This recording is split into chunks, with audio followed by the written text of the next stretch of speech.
Join me as I dive deep into the mysteries of the Gospel of John and try to figure out what it really means. The Gospel of John is one of the most beloved and iconic books in the New Testament, and for good reason.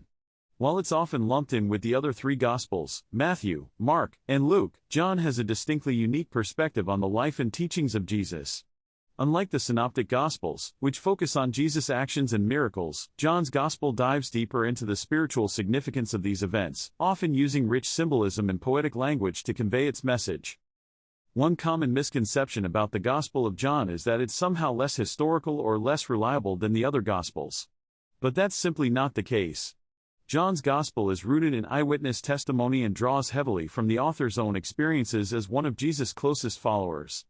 Another challenge people face in understanding John is its dense theological language, which can make it tough to grasp for modern readers. The truth is, though, that John's Gospel is meant to be a deeply spiritual and introspective work, inviting readers to explore the depths of Jesus' nature and mission. Love, light, and eternal life, these are just a few of the key themes that run throughout the Gospel of John. From Jesus' famous declaration that God is love to his encounters with figures like Nicodemus and the Samaritan woman, John's Gospel shows us a Jesus who's deeply invested in the human condition. He's not just a miracle worker or a moral teacher, he's the embodiment of God's love and light in a world that's often dark and broken. And it's through his teachings and example that we're invited to experience eternal life, not just some future promise, but a present reality that's available to us right now.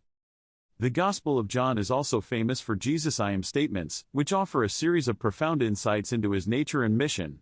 I am the bread of life, he says, a declaration that's both a statement of his identity and an invitation to follow him.